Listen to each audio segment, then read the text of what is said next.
हरे कृष्णा. श्री ईशोपनिषद या ग्रंथाचा मंत्र 6 आज आपण अभ्यास करणार आहोत. श्रील प्रभुपादांनी त्यावर तात्पर्य लिहिलं आहे, तेही समजून घेण्याचा प्रयत्न करणार आहोत. मंत्र वाचूया. यस्तु सर्वाणि भूतानि आत्मन्येव अनुपश्यति सर्वभूतेषु चात्मानं ततो न विजुगुप्सते. भाषांतर. जो प्रत्येक वस्तूला भगवंतांच्या संबंधात पाहतो, सर्व जीवात्म्यांना भगवंतांचे अंश म्हणून पाहतो आणि प्रत्येक वस्तूमध्ये भगवंतांना पाहतो, तो कोणत्याही वस्तूचा किंवा जीवाचा कधीही द्वेष करीत नाही. तर मंत्र 4 आणि 5 यामध्ये आपण वाचले होते भगवंतांचे अचिंत्य गुणांचं वर्णन. आणि आता आपण 6व्या आणि 7व्या मंत्रांमध्ये पाहणार आहोत की हे जे भगवंत आहेत त्यांचे जे महान भक्त आहेत ते या संपूर्ण जगताला कशा रीतीने बघतात हे जाणून घ्यायचा प्रयत्न करणार आहोत. तर आता आपण भाषांतर वाचलं तर त्यातनं आपण जाणतो की हे जे महान भक्त आहेत ते कसे आहेत. त्यांना म्हटलं जातं महाभागवत म्हटलं जातं. त्याची दृष्टी एकदम समदृष्टी असते. तो प्रत्येक वस्तूला भगवंतांच्या संबंधात पाहतो.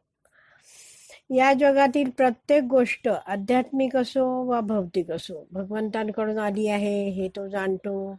सगळं काही भगवंतांपासून उत्पन्न झालं आहे आणि म्हणून हा जो महाभागवत जो आहे तो कुणाचाही द्वेष करत नाही. तो जाणतो की भगवंत परमात्मा रूपात प्रत्येक जीवामध्ये आणि प्रत्येक अणूमध्ये प्रवेश करतायत. म्हणून हा महान भक्त जाणतो की सर्व काही आहे ते भगवंतांचंच आहे आणि त्यामुळे हा महाभागवत भक्त कोणत्याही गोष्टीचा भोग घेऊ इच्छित नाही आणि कुठच्याही गोष्टीशी वस्तूशी व्यक्तीशी तो आसक्त पण होत नाही. आता सामान्य मनुष्य जे आहेत ते वस्तूंना बघताना भगवंतांपासून वेगळे बघतात आणि त्यामुळे त्यांची वृत्ती काय आहे की ह्या सगळ्या वस्तू माझ्या उपभोगासाठी आहेत अशी त्याची विचारसरणी असते. तर हा जो सामान्य मनुष्य आहे जो असा भेद करतो, भगवंतांपासून वस्तूंना वेगळं मानतो, तो माणूस काही जणांना आपला मित्र मानतो तर काही जणांना आपला शत्रू मानतो. अशा रीतीने काय आहे तो भेद करतो. सामान्य माणूस आहे तो. पण हा जो महान भक्त आहे तो भगवंतांच्या संबंधात प्रत्येक वस्तूला पाहतो, त्यामुळे त्याचं आचरण अतिशय आदर्श असतं. आता तात्पर्य वाचूया आपण. प्रत्येक गोष्ट पूर्ण पुरुषोत्तम भगवंतांच्या संबंधात पाहणे हे अशा महाभागवताचे किंवा महापुरुषाचे वर्णन आहे. भगवत साक्षात्काराचे 3 स्तर आहेत. 3 प्रकारचे भक्त असतात. याविषयी आपण उपदेशामृत या ग्रंथाचा अभ्यास केला होता ना, त्यावेळी हे सगळं वाचलं होतं. तर हे 3 प्रकारचे भक्त म्हणजे कनिष्ठ अधिकारी, मध्यम अधिकारी आणि उत्तम अधिकारी आहेत. पुढे वाचूया.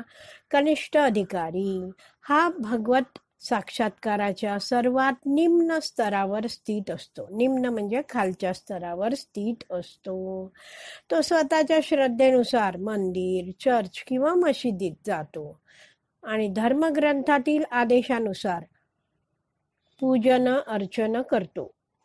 या स्तरावरचा भक्त असा विचार करतो की परमेश्वर केवळ याच ठिकाणी आहेत. याच ठिकाणी म्हणजे मंदिरात आहेत व अन्यत्र कोठेही नाहीत. दुसरा भक्त भक्तीच्या कोणत्या स्तरावर आहे हे याला समजत नाही. तसेच भगवत साक्षात्कार कोणाला झाला आहे की नाही हेही तो जाणत नाही.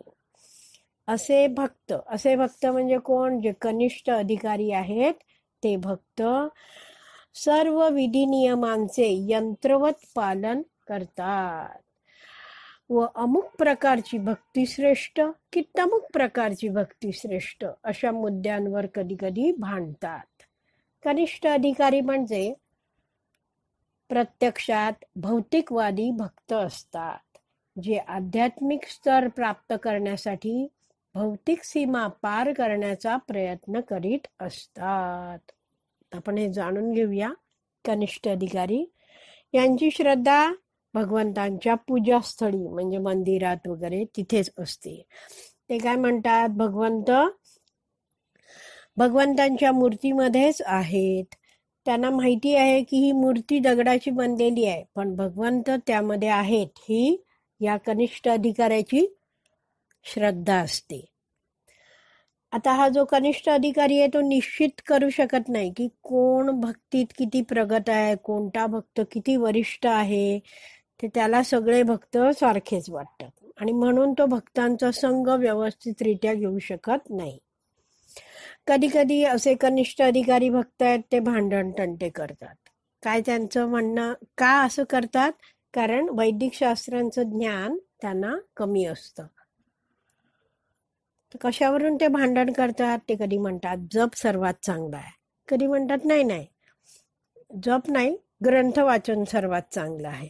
अशा रीतीने काय आहे, हे भक्तीतल्या विविध मुद्द्यांवर ते कुठची भक्ती श्रेष्ठ आहे, अमुक प्रकारची भक्ती श्रेष्ठ की काय, अशा रीतीने ते तुलना करतात आणि वाद घालतात. अशा प्रकारे कनिष्ठ भक्त जो आहे तो भौतिक दृष्टिकोनातून भगवंतांची भक्ती करत असतो. पुढे वाचूया. ज्यांनी आत्मसाक्षात्काराचा दुसरा स्तर प्राप्त केला आहे त्यांना मध्यम अधिकारी असे म्हणतात. जे भक्त लोकांची 4 प्रकारे विभागणी करतात. आता हे जे भक्त आहेत, कोण? मध्यम अधिकारी. ते लोकांची 4 प्रकारे विभागणी करतात. 1. पूर्ण पुरुषोत्तम भगवान. दुसरं भगवंतांचे भक्त. तिसरं भगवंतांबद्दल काही ज्ञान नसलेले निष्पाप लोक. आणि 4. भगवंतांवर श्रद्धा नसलेले व भक्तिमय सेवेचा द्वेष करणारे नास्तिक. मध्यम अधिकारी भक्ताचे वागणे या 4ही प्रकारांबरोबर वेगवेगळे असते. हा जो मध्यम अधिकारी आहे तो भगवंतांना आराध्य मानून भगवंतांची पूजा करतो. भक्तिमय सेवा करणाऱ्यांबरोबर मैत्री करतो. निष्पाप लोकांच्या हृदयातील सुप्त भगवत प्रेम जागृत करण्याचा प्रयत्न करतो आणि भगवन नामाचा उपहास करणाऱ्या नास्तिकांची उपेक्षा करतो.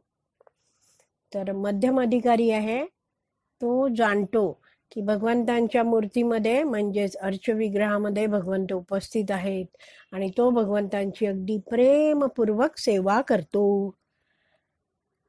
हा मध्यम अधिकारी आहे तो भक्तांना व्यवस्थितपणे जाणतो आणि त्यानुसार त्यांच्याशी वागतो.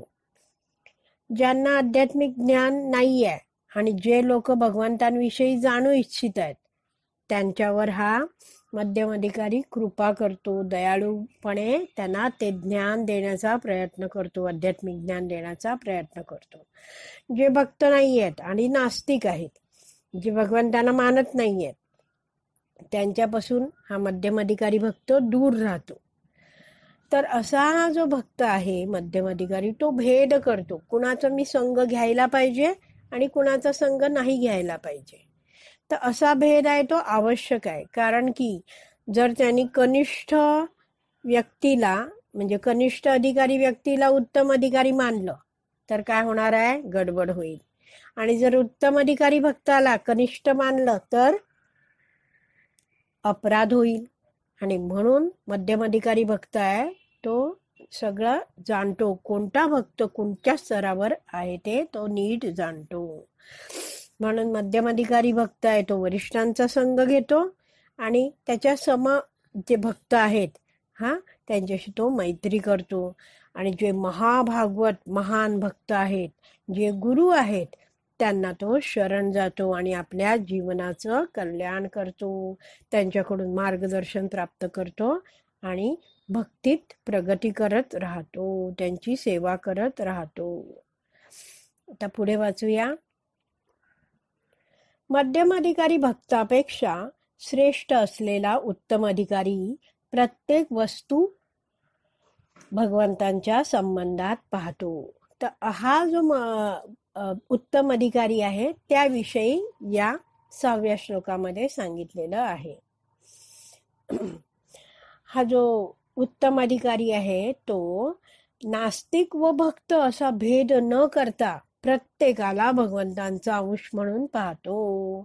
त्याला माहिती असतं की एक विद्वान ब्राह्मण आणि रस्त्यावरचा कुत्रा यात काहीच अंतर नाही.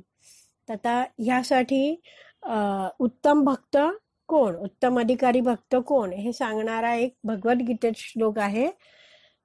भगवद्गीताचा अध्याय 5 आणि श्लोक क्रमांक 18. विद्या विनय संपन्ने ब्राह्मणे गविहस्तिनी शुनी चैव श्वपाके च पंडिता समदर्शिना. ह्यामध्ये सांगितलं भगवान श्रीकृष्ण अर्जुनाला म्हणतात, विनम्र साधू व्यक्ती यथार्थ ज्ञानाच्या आधारे, म्हणजे भगवंतांविषयीचं आध्यात्मिक ज्ञान आहे त्याच्या आधारे विद्या विनय संपन्न ब्राह्मण, गाय, हत्ती, कुत्रा आणि चांडाळ या सर्वांना समदृष्टीने पाहते.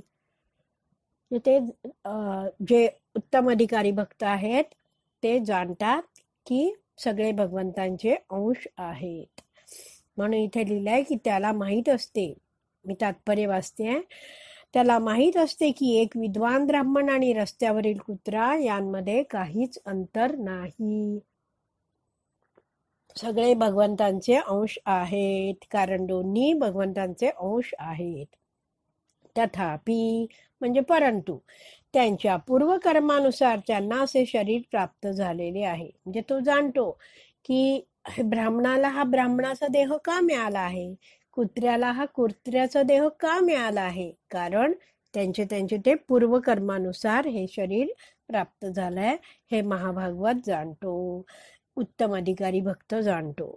तो पाहतो की ब्राह्मण शरीर मिळालेल्या जीवात्म्याने भगवंतांनी दिलेल्या स्वातंत्र्याचा दुरुपयोग केलेला नाहीये. तर कुत्र्याचं शरीर धारण केलेला जीवात्मा आहे, त्याने स्वातंत्र्याचा दुरुपयोग केलाय आणि म्हणून त्याला प्रकृतीच्या नियमानुसार शिक्षा म्हणून कुत्र्याच्या योनीत प्रवेश करायला लागलेला आहे. तर हे जे वर्तमान जीवन आहे त्यामध्ये आपण जी काही कर्म करतो आणि ज्या काही इच्छा करतो त्यानुसार पुढचं शरीर, पुढच्या जन्मीचं शरीर प्राप्त होतं. ब्राह्मण व कुत्रा यांचा व्यवहार न पाहता एक उत्तम अधिकारी दोघांचेही कल्याण करण्याचा प्रयत्न करतो. असा विद्वान भक्त भौतिक शरीर पाहून भ्रमित न होता शरीरात वास करणाऱ्या दिव्य स्फुल्लिंगाकडे आकर्षित होत असतो. तो कोणाकडेही बघतो तेव्हा तो आत्मस्तरावर बघतो. प्रत्येकात आत्मा आहे अशा रीतीने तो सगळ्यांकडे बघतो.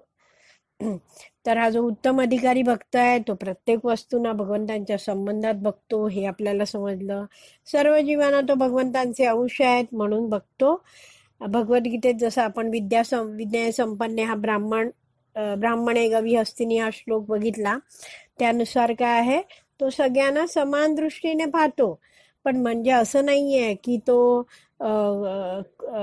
कुत्रा आहे किंवा हत्ती आहे किंवा कोणालाही तो जाऊन मिठी मारेल असं नाहीये. तो जाणतो की हे सगळे काय आहेत, भगवंतांचे अंश आहेत. अशा रीतीने तो भगवंतांच्या संबंधात तो सगळ्यांना पाहतो. तर देहात्म बुद्धीने तो कधीच पाहत नाही, म्हणजे शरीरावरून बघून तो कधीच भेद करत नाही. देहात्म बुद्धी म्हणजे शारीरिक स्तरावरचा विचार करत एखाद्याकडे बघणं. तो काय करतो, सगळ्यांचं हितचिंतन करतो. सर्व प्राणी मात्रांचा तो हितचिंतक असतो. कोण? उत्तम अधिकारी. सगळ्यांचं आध्यात्मिक कल्याण हो हीच त्याची इच्छा असते आणि त्यासाठी तो सतत धडपड करत असतो. तर असा जो महान उत्तम अधिकारी भक्त आहे त्याची नेहमी आपण सेवा केली पाहिजे आणि त्याच्या मार्गदर्शनात आपण राहिलं पाहिजे. त्यामुळे आपण भक्तीत आणखीन प्रगती करू शकू. पुढे वाचूया. काही जण उत्तम अधिकाऱ्यांची नक्कल करून सर्वांना समभावाने पाहण्याचा प्रयत्न करतात. जसं उत्तम अधिकारी सगळ्यांकडे भगवंतांचे अंश आहेत या दृष्टीने पाहतात, म्हणजेच काय, सगळ्यांना समभावाने पाहतात. पण उत्तम अधिकारी कुठच्या दृष्टीने पाहतात? आध्यात्मिक दृष्टीने पाहतात. पण बरेच जण असे असतात की या जगतामध्ये नक्कल करण्याची त्यांना वृत्ती असते. ते गुण त्यांच्यात नाही आहेत, तशी ती कर्म नाही आहेत, पण ते कॉपी कॅट म्हणजे कॉपी करणारे असतात, नक्कल करणारे असतात. आणि म्हणून ते सर्वांना समभावाने पाहण्याचा प्रयत्न करतात. परंतु हे जे नक्कल करणारे जे आहेत ते भौतिक देहाच्या स्तरावर आपले सगळे व्यवहार चालू ठेवतात. त्यांना म्हटलंय प्रभुपादांनी, ते नकली समाजसेवक आहेत. विश्वबंधुत्व जर कोणाला शिकवायचे असेल तर त्याने आत्मा म्हणजे काय आणि सर्वव्यापी परमात्मा म्हणजे काय या संबंधी एखाद्या मूर्खाकडून नव्हे तर एका उत्तम अधिकाऱ्याकडून शिकले पाहिजे. तर उत्तम भक्त होणं हे काय आहे, अतिशय दुर्लभ आहे. हा जो उत्तम भक्त आहे, उत्तम अधिकारी भक्त, तो भगवंतांचा महान भक्त असतो आणि त्यामुळे तो भगवंतांच्या म्हणजे भगवंतांच्या संबंधात तो सगळ्यांना बघत असतो. त्या दृष्टीने समभावनेने बघतो. या जगात आपल्याला अनेक परोपकारी लोक बघायला मिळतात आणि ते काय म्हणतात, आम्ही सगळ्यांची सेवा करतो. परंतु त्यांची सेवा कशी असते? शारीरिक स्तरावर असते. स्वतःला मान, सन्मान, प्रतिष्ठा मिळण्यासाठी ते ही सगळी कार्य करत असतात. पण ते नेहमी भेद करतात. ते म्हणतात, हे आमच्या समाजाचे आहेत, हे आमच्या गावाचे आहेत, हे आमच्या देशाचे आहेत, हे आमच्या जातीचे लोक आहेत, हे आमच्या धर्माचे लोक आहेत. आणि म्हणून काय आहे, त्याच्यामध्ये आपले आणि हे दुसरे असा भाव कायम असतो. का? कारण की हे जे तथाकथित परोपकारवादी लोक आहेत त्यांना आत्म्याचं ज्ञान नाहीये. त्यांना वाटतं की त्यांचा दृष्टिकोन समान आहे, पण तो कसा असतो, एखाद्या धर्मापर्यंत सीमित असतो, कधी एखाद्या देशापर्यंत तो सीमित असतो. तर सर्व जीवांप्रती जो समान दृष्टिकोन असतो तो केवळ आध्यात्मिक दृष्टीनेच येतो. म्हणजे जेव्हा मनुष्य भक्ती करतो, आध्यात्मिक ज्ञान घेतो आणि भक्तीत अतिशय प्रगत होतो, उत्तम अधिकारी बनतो, तेव्हाच तो सर्व जीवांना समान दृष्टिकोनातनं बघू शकतो. तर हे जे समाजसेवक आहेत त्यांना काही आध्यात्मिक ज्ञान नाही आहे आणि त्यामुळे ते जी काही सेवा करतात ना ती कशी असतात, भौतिक रूपाने करतात. ते कपडे वाटतात, भोजन देतात, औषधं देतात. ही सगळी कशी आहेत? पुण्यकर्म आहेत. परंतु हे सगळं कार्य केल्यामुळे जो समोरचा व्यक्ती आहे ज्याच्यावर ते उपकार करतात ना, त्या व्यक्तीला काहीतरी भौतिक लाभ होतो, पण त्याचं आध्यात्मिक कल्याण होत नाही. हे आपण कायम लक्षात ठेवायचं आहे. एक जो महान वैष्णव आहे तो कसा असतो, त्याला म्हटलं जातं महान वैष्णव. जो उत्तम अधिकारी आहे त्याला महात्मा म्हटलं जातं. तर त्याचं ध्येय काय आहे? सगळ्या जनतेचं, सगळ्या मानवाचं, सगळ्यांचं खरं कल्याण व्हायला पाहिजे. पण जर आपण बघितलं की या समाजामध्ये अनेक लोक आहेत ज्यांना महात्मा नावाची पदवी आहे किंवा ते स्वतःला महात्मा म्हणून घोषित करतात, तर अशा रीतीने त्यांचं कार्य कसं आहे, भौतिक दृष्टीने जीवांच्या कल्याणार्थ आहे. तो लोकांना काय भौतिक गोष्टी देऊ शकतो, पण त्यामुळे ती कार्य केल्यामुळे त्या सगळ्या लोकांना भौतिक बंधनातून मुक्त करू शकत नाही. जे भौतिक बंधनातून मुक्त करून आध्यात्मिक स्थितीवर आणू शकत नाही. म्हणून प्रभुपाद आपल्याला सांगतात की आपण असे जे नकली महात्मे आहेत त्यांपासून स्वतःला वाचवलं पाहिजे आणि खरे महात्मे आहेत त्यांचा आश्रय घेतला पाहिजे, त्यांचा संग घेतला पाहिजे आणि त्यांची सेवा केली पाहिजे. जर आपल्याला विश्वबंधुत्व शिकायचं असेल तर असा जो नकली महात्मा आहे, नकली समाजसेवक आहे, त्याचा आश्रय न घेता आपण भक्ताकडून जाणलं पाहिजे की हे मला विश्वबंधुत्व समजून घ्यायचं आहे. तेव्हा आपल्याला हे जे महान भक्त आहेत ते शिकवतात की सगळे जीव आहेत ते भगवंतांचे अंश आहेत आणि सगळ्यांच्या हृदयामध्ये भगवंत परमात्मा रूपात विराजमान आहेत आणि त्यामुळे तू कोणताही भेद करू नकोस. सर्व जगतातील जीव आहेत ते भगवंतांचेच अंश आहेत असं जेव्हा समजतं तेव्हा, आणि सगळे जर जाणून घेतील हे सगळं आपला आणि भगवंतांशी काय संबंध आहे आणि आपल्या इतर जीवांशी काय संबंध आहे, त्यावेळीच या जगामध्ये विश्वबंधुत्व नांदू शकतं किंवा त्यांना ते समजू शकतं. पुढे वाचूया. या 6व्या मंत्रात स्पष्टपणे उल्लेख केला आहे की आपण पाहिले पाहिजे. ह्याच्यामध्ये शब्द आपण पाहिला बघा. मंत्र 6 वाचला, त्याची पहिली जी ओळ आहे त्यातला शेवटचा शब्द आहे अनुपश्यती, योग्य रीतीने पाहतो. याचा अर्थ असा की आपण पूर्व आचार्यांच्या पदचिन्हांचे अनुसरण केले पाहिजे. या ठिकाणी अनुपश्यती या शब्दाचा योग्य उपयोग केला आहे.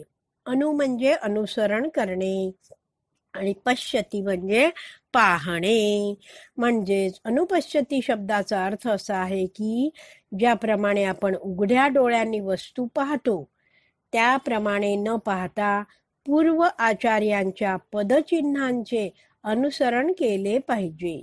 म्हणजे काय ते आता प्रभुपाद पुढे समजवतायत. भौतिक दोषामुळे आपण उघड्या डोळ्यांनी एखाद्या वस्तूचे यथार्थ स्वरूप पाहू शकत नाही. आपली काय इंद्रिय आहेत ती अपूर्ण आहेत, आपल्या 4 दोष आहेत. त्यामुळे आपल्या डोळ्यांना आपल्याला एखादी वस्तू पाहतो तेव्हा ती पूर्णपणे आपल्याला तिचं स्वरूप समजू शकत नाही. सर्वोच्च उगमापासून श्रवण केल्याशिवाय मनुष्याला योग्य दृष्टी प्राप्त होत नाही आणि स्वयं भगवंतांच्या मुखातून निघालेले वैदिक ज्ञान हेच सर्वोच्च उगम स्थान होय. तर जर ज्ञान प्राप्ती करायची असेल तर कुठून करावी? प्रभुपाद म्हणतात की सर्वोच्च उगम. सर्वोच्च उगम म्हणजे प्रथम हे ज्ञान कोणापासून प्राप्त झालंय, कोणाकडून प्राप्त झालंय त्यांच्याकडून आपण ज्ञान घ्यावं. तर सगळं जे ज्ञान आहे वैदिक ज्ञान त्याचे उगम कोण आहेत? भगवंत. भगवंतांच्या मुखातून हे ज्ञान आलेलं आहे. तर भगवंतांनी सांगितलेलं हे जे ज्ञान आहे ते वैदिक साहित्यामध्ये उपलब्ध आहे. तर त्यातनं आपण ज्ञान प्राप्त करावं. तर आता ते ज्ञान कसं कोणामार्फत प्राप्त करावं ते प्रभुपाद पुढे सांगतायत.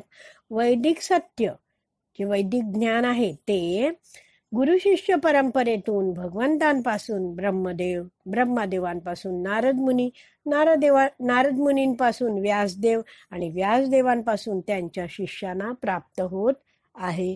तर अशा रीतीने हे जे ज्ञान आहे ते गुरु शिष्य परंपरेतून खाली आलेलं आहे. तर आपण काय जाणलं? अनुपश्यती म्हणजे काय? व्यवस्थितरित्या बघणं. म्हणजेच वस्तूंना असं बघायचं नाही जे आपल्या उघड्या डोळ्यांनी बघतोय ते दिसतंय ते. खरं तर बघणं म्हणजे काय आहे? ऐकणं. ऐकणं म्हणजे काय? जेव्हा एखादी व्यक्ती, आता आपण बघितलं की एखादा माणूस आहे तो गेलाय भगवंतांच्या दर्शनासाठी गेलाय, तर तो भगवंतांचं दर्शन कधी नीट घेईल? जेव्हा त्यांनी श्रवण केलेलं आहे नीट. म्हणजेच काय? त्यांनी जेव्हा ऐकलंय भगवंतांविषयी, भगवंत किती महान आहेत, भगवंतांची अशी कार्य आहेत, भगवंतांचे असे कार्यकलाप आहेत, दिव्य लीला आहेत भगवंतांची, असं जेव्हा व्यक्ती जाणतो तेव्हा तो भगवंतांचं दर्शन व्यवस्थितरित्या घेऊ शकतो. तर जेव्हा भगवंतांचं जे तत्व आहे ते अधिकृत गुरु शिष्य परंपरेतनं ऐकतो तेव्हाच काय म्हटलं जातं? श्रवणम. आणि जेव्हा असं श्रवणम केलेलं आहे तेव्हाच तो मनुष्य भगवंतांचं व्यवस्थितरित्या दर्शन घेऊ शकतो. केवळ भगवंतांचंच दर्शन घेऊ शकतोय असं नाही, तर जेव्हा तो सगळ्या जीवांना भगवंतांशी संबंधित बघतो तेव्हा तो सगळ्या जीवांनाही त्यांची स्थिती काय आहे, ते सगळे भगवंतांचे अंश आहेत, भगवंतांची लेकरं आहेत या दृष्टीने बघतो. बरोबर? तर अशी दृष्टी आपल्याला वैदिक शास्त्र आहे जे भगवंतांकडून आलाय आणि अधिकृत गुरु शिष्य परंपरेतनं जेव्हा आपण ऐकतो तेव्हा आपण कसं दर्शन घ्यायचं ते सगळं शिकू शकतो. समोरची वस्तू काय आहे, कोण कसं आहे ही यथार्थ स्वरूपाने बघणं हे कशामुळे होऊ शकतं? आध्यात्मिक ज्ञान जे आपण कानाने श्रवण करतो आणि समजून घेतो त्याने होतं. तर आपण हे बघू शकतो की आधी पण भक्ती देण्याच्या आधी आपण मंदिरात जायचो, दर्शन घ्यायचो, प्रसाद पण खायचो. पण त्यावेळी काय भावनेने आपण बघायचो? नुसता नमस्कार केला की बाहेर निघायचो. अशा दर्शनाने काही भौतिक लाभ होतील, पण आध्यात्मिक लाभ काही होत आहेत का? काहीच नाही. कारण आपण आध्यात्मिक लाभ होण्यासाठी आपण आधी भगवंतांविषयी काही वाचलंच नव्हतं किंवा कोणाकडून काही नीट ऐकलंच नव्हतं. पुढे वाचूया. प्राचीन काळात वेदांची शिकवण लिपिबद्ध करण्याची गरज नव्हती, कारण त्यावेळी लोक अतिशय बुद्धिमान होते आणि त्यांची स्मरणशक्तीही तीव्र होती. सगळे श्रुतीधर होते. एकदा ऐकलं की त्यांना सगळे श्लोक, सगळं तात्पर्य, सगळं लक्षात कायम राहायचं. त्यामुळे ते सगळं लिहून ठेवण्याची काही गरज नव्हती. सगळे लोक होते ते एकपाठी होते व प्रामाणिक गुरूंच्या मुखातून निघालेला उपदेश केवळ एकदा ऐकून पूर्णपणे समजू शकत होते. पण काय झालेलं आहे? नंतर जसे कलियुग सुरू झालं तेव्हा काय आहे? कलियुगाचा गुण काय आहे? लोक हळूहळू विस्मरण त्यांना होत जातं. आत्ताच बघा आपल्याला किती कमी गोष्टी लक्षात राहतात, विसरून जातो आपण अनेक गोष्टी. असे आपण आता विचार केला की 10 आपल्या नातेवाईकांचे, अगदी जवळच्या नातेवाईकांचे फोन नंबर सांगावे, तर तेही आपल्याला कधी कधी पाठ नसतात. तर अशा रीतीने आपली स्मरणशक्ती कमी कमी होत गेली आहे. त्यामुळे 5000 वर्षांपूर्वी वेदव्यास, जे भगवान श्रीकृष्णांचा साहित्यिक अवतार आहे, शक्तावेश अवतार आहेत, त्यांनी हे सगळं आध्यात्मिक ज्ञान लिहून काढलं, लिपिबद्ध केलं. पुढे वाचूया. सध्या वेदांवर अनेक भाष्ये उपलब्ध आहेत, परंतु त्यांच्यापैकी बहुतेक भाष्ये वैदिक ज्ञानाचं आद्य आचार्य श्रील व्यासदेव यांच्यापासून आरंभ झालेल्या परंपरेतील नाही आहेत. आता आणखीन एक प्रभुपाद समजवतात की एक तर कळलं आपल्याला की आपल्याला ज्ञान कुठून घ्यायचं आहे?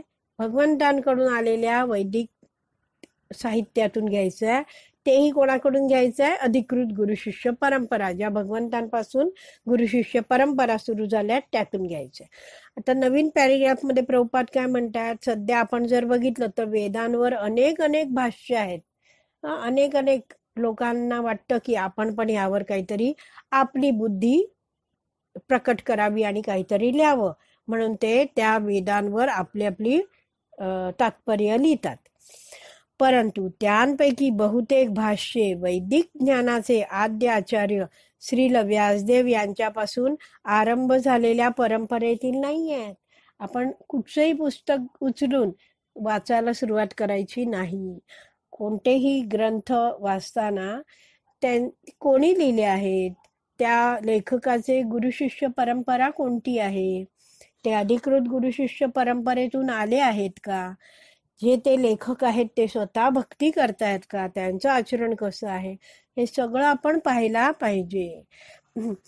तर आपण बघतो की वेदांवर अनेक अप्रमाणित भाष्य किंवा ग्रंथ उपलब्ध आहेत. अप्रमाणित म्हणजे काय? प्रमाणित भाष्य म्हणजे जे अधिकृत गुरुशिष्य परंपरेतले आचार्य आहेत त्यांनी लिहिलेली भाष्य, त्याला म्हटलं जातं अधिकृत भाष्य. पण ही लोक आहेत ती काय? आपल्या मनाप्रमाणे लिहितात. तर अधिकृत गुरुशिष्य परंपरेतून ज्ञान प्राप्ती झालेले नाही आहेत असे जे लोक जेव्हा ग्रंथ लिहितात त्या ग्रंथांना काय म्हटलं जातं? अप्रमाणित भाष्य म्हटलं जातं. तर असं जे लेखन असतं ते काय करतात? ती लोक जी लिहितात ते त्यांच्या मनोकल्पनेवर अवलंबून असतं. ते मनाने कल्पना करतात, विचार करतात, स्वतःच्या छोट्याशा बुद्धीने त्या वैदिक ज्ञानावर विचार करून त्याच्यावर ते स्वतःची टिप्पणी लिहितात, तात्पर्य लिहितात. आणि असं लेखन जे असतं ते वाचल्याने कोणाचाच लाभ होत नाही. अगदी असं बघितलं गेलंय की असे अनेक भाष्य लिहिलेली लोक आहेत, ते स्वतः पण भक्त बनलेले नाही आहेत आणि वाचणारेही भक्त बनत नाही आहेत. जसं आपण जाणू शकतो की भगवान श्रीकृष्णाने अर्जुनाला जी भगवद्गीता सांगितली, तर ती जी भगवद्गीता आहे त्याच्यावर श्रील प्रभुपादांनी तात्पर्य लिहिलं आणि ती भगवद्गीता त्यांनी प्रकाशित केली.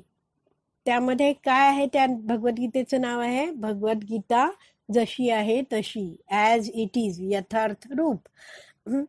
तर त्यामध्ये श्रील प्रभुपादांनी जसं भगवंतांनी सांगितलंय तसंच सगळं दिलं आहे. आणि जी अधिकृत गुरु शिष्य परंपरा आहे त्यातल्या आचार्यांनी त्याच्यावर जी काही टिप्पणी दिली आहे ती श्रील प्रभुपादांनी आपल्याला समजावून सांगितलेली आहे. तर जेव्हा श्रील प्रभुपादांनी हे जे इंग्रजी भाषेमध्ये भगवद्गीता जेव्हा छापली, त्यावेळी अख्ख्या जगभरात विविध लोकांनी भगवद्गीता हा ग्रंथ आणि त्याच्यावर आपली तात्पर्य लिहून छापली होती. किती असे ग्रंथ होते, किती लोकांनी लिहिले होते? 700च्या वर लोकांनी असे भगवद्गीतेवर तात्पर्य लिहिली होती. ध्येय काय होतं? ह्यातनं आम्हाला पैसा मिळेल. आणि असं जर बघितलं तर अनेक लोक आहेत, शेकडो लोक आहेत, त्यातली अनेक, जवळजवळ सर्वच लोक आहेत. ही जे लेखक होते ते कोणीच स्वतः भक्त नव्हते, कधी आयुष्यात ते पुढेही भक्त झाले नाहीत. आणि ज्यांनी हे भगवद्गीता वाचली ना, ते लोक पण कोणीच भक्त झाले नाहीत. म्हणजे आपण जाणू शकतो की ही जी अप्रमाणित भाष्य आहेत ती वाचून आपलं कधीच कल्याण होणार नाही. त्यामुळे कोणताही वैदिक ग्रंथ, वैदिक साहित्य वाचण्याआधी आपण स्वतः खूप काळजी घेतली पाहिजे. पुढे वाचूया. श्रील व्यासदेवांचे अखेरचे परिपक्व आणि उदात्त कार्य म्हणजे श्रीमद भागवत. हा ग्रंथ म्हणजे वेदांत सूत्रावरील स्वाभाविक भाष्य होय. आता व्यासदेवांनी सर्व वैदिक ग्रंथांची रचना केली आणि नंतर सर्वात शेवटी त्यांनी श्रीमद भागवतम लिहिलं. त्यांचे गुरु जे आहेत, व्यासदेवांचे गुरु नारद मुनी यांनी मार्गदर्शन केलं की आता तू हे असं भागवतम लिही. आणि त्यानंतर त्यांनी ते श्रीमद भागवतम लिहिलं. आणि ते त्यांचं सर्वात उदात्त कार्य, सर्वात महान कार्य आहे. हा ग्रंथ म्हणजे वेदांत सूत्रावरील स्वाभाविक भाष्य आहे. जे वेदांत सूत्र आहे, वेदांत सूत्र म्हणजे काय? सगळे जे वेद आहेत त्याचं सार आहे ते वेदांत सूत्र मध्ये एकत्रित केलं गेलं. कोणाकडून? व्यासदेवांकडून. आणि स्वतः व्यासदेवांनी हे वेदांत सूत्रातलं जे ज्ञान आहे, आध्यात्मिक ज्ञान, ते अतिशय सुरेखरित्या श्रीमद भागवत मध्ये दिलं.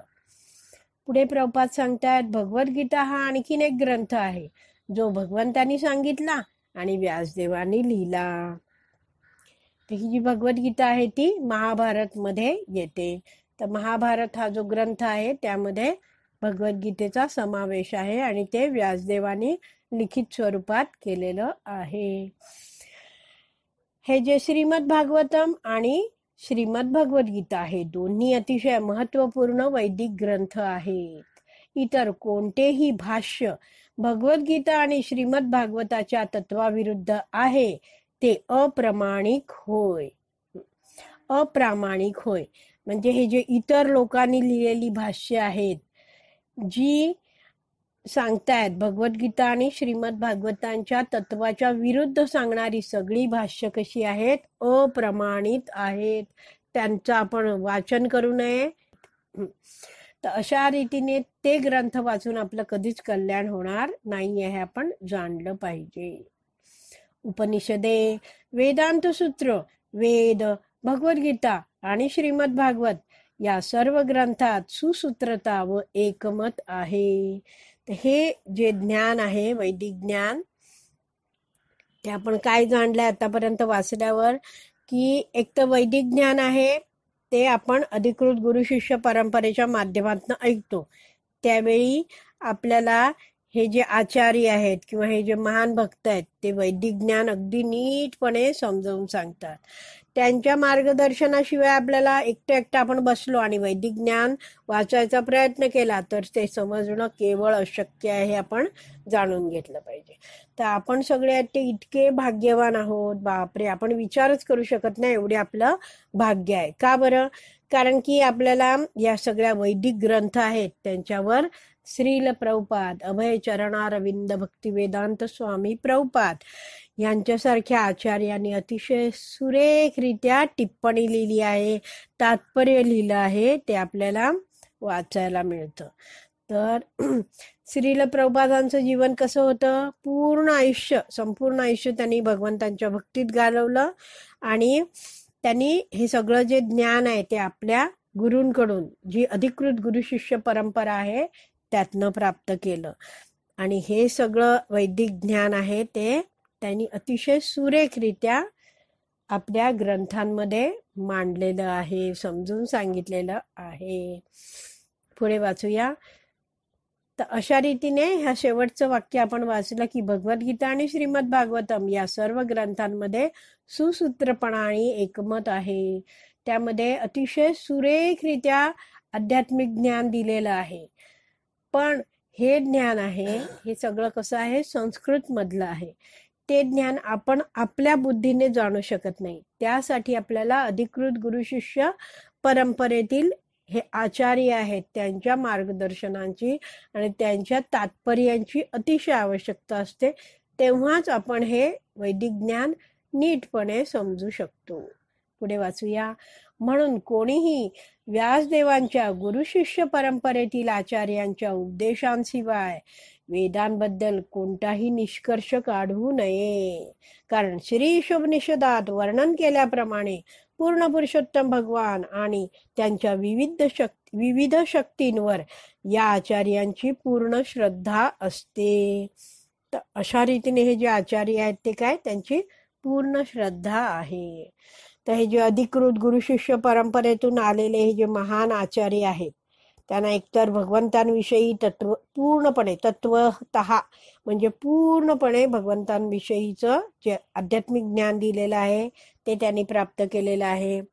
आणखीन हे जे आचार्य आहेत ते भगवंतांना पूर्णपणे शरण गेलेले आहेत आणि सगळ्यांना भगवंतांविषयी सांगण्याच्या उद्देशाने हे महान भक्त आहेत ते सगळ्यांचे कल्याण करत सर्वत्र मार्गदर्शन करीत आहेत. पुढे वाचूया. भगवद्गीतेत 18.54 मध्ये सांगितल्याप्रमाणे, आता हा 18.54 हा श्लोक आहे. ब्रह्मभूत प्रसन्नात्मा न शोचती न कांक्षती समसर्वेषु भूतेषु मद्भक्ती लभते पराम. ते यामध्ये सांगितलं आहे, याप्रमाणे ब्रह्मभूत अवस्था प्राप्त झालेल्या मनुष्याला तात्काळ परब्रह्माचा साक्षात्कार होतो आणि तो पूर्णपणे आनंदी होतो. तो कधीही शोक करीत नाही आणि कशाची आकांक्षाही करीत नाही. तो सर्व प्राणीमात्रांच्या ठिकाणी समभाव ठेवतो. अशा अवस्थेमध्ये त्याला माझ्या विशुद्ध भक्तीची प्राप्ती होते, असे भगवान श्रीकृष्ण अर्जुनाला समजवतात. तर पुढे वाचूया तात्पर्यात की भगवद्गीतेत 18.54 मध्ये सांगितल्याप्रमाणे केवळ ब्रह्मभूत मनुष्य किंवा मुक्तात्मा उत्तम अधिकारी भक्त होऊन सर्व जीवात्म्यांना बंधुभावाने पाहू शकतो.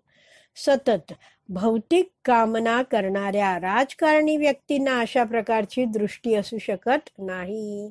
हे जे सगळे राजकारणी व्यक्ती आहेत त्यांचं ध्येय काय आहे? भौतिक कामना. कोणतंही ते कार्य करतात ते म्हणतात आम्ही परोपकारासाठी करतो, पण तसं नाही आहे. त्यांना पूजा, लाभ, प्रतिष्ठा, मान सन्मान ह्याची सगळ्याची अपेक्षा आहे. म्हणून त्यांना अशी समदृष्टी असू शकत नाही. उत्तम अधिकाऱ्याची नक्कल करणारा भौतिक लाभ किंवा प्रतिष्ठेसाठी दुसऱ्या व्यक्तीच्या भौतिक शरीराची सेवा करू शकेल, परंतु तो आत्म्याची सेवा करू शकणार नाही. अशा पाखंडी मनुष्याला, पाखंडी का म्हटलंय? नक्कल करतोय तो म्हणून. अशा पाखंडी मनुष्याला भगवद्धामाबद्दल काहीच ज्ञान असू शकत नाही. पाखंडी का म्हटलंय? कारण की तो दाखवतोय मी खूप महान आहे. तर अशा रीतीने काय आहे? तो चुकीचं हे दाखवतोय. तो म्हणतो मला काहीच अपेक्षा नाहीये, पण त्याच्या भौतिक अपेक्षा असतातच. अशा पाखंडी मनुष्याला भगवद्धामाबद्दल काहीच ज्ञान असू शकत नाही.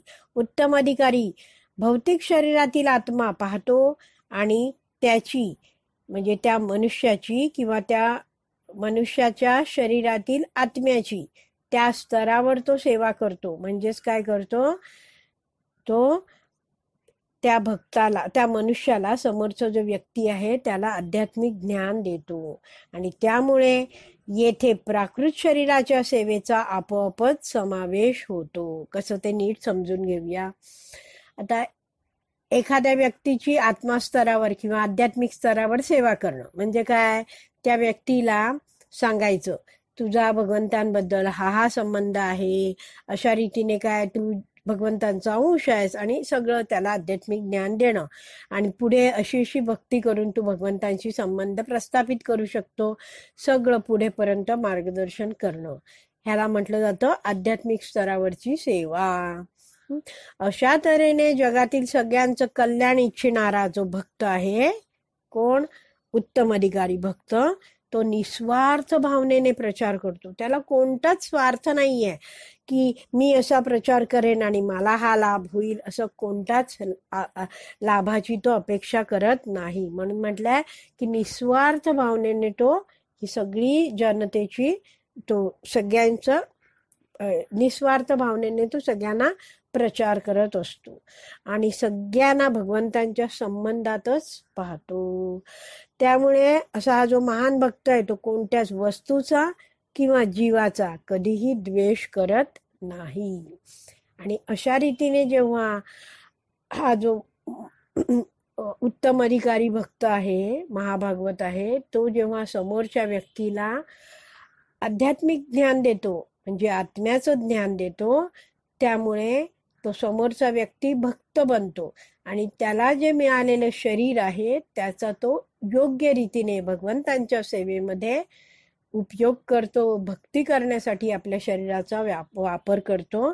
आणि म्हणून हे शेवटचं वाक्य लिहिलं आहे की उत्तम अधिकारी भौतिक शरीरातील आत्मा पाहतो आणि त्याची त्या स्तरावर सेवा करतो, त्यामुळे येथे प्राकृत शरीराच्या सेवेचा आपोआपच समावेश होतो. समोरच्या व्यक्तीला जर आध्यात्मिक ज्ञान दिलं तर आपोआपच त्या समोरच्या व्यक्तीच्या शरीराचीही सेवा केली जाते, कारण त्याचं शरीर त्याला भक्तीमध्ये कसं वापरायचं हे ज्ञान दिलं जातं. तर आपला हा 6वा मंत्र वाचून झालेला आहे. आपण विराम देऊया. श्री ईशोपनिषद की जय. श्रील प्रभुपाद की जय. हरी बोल.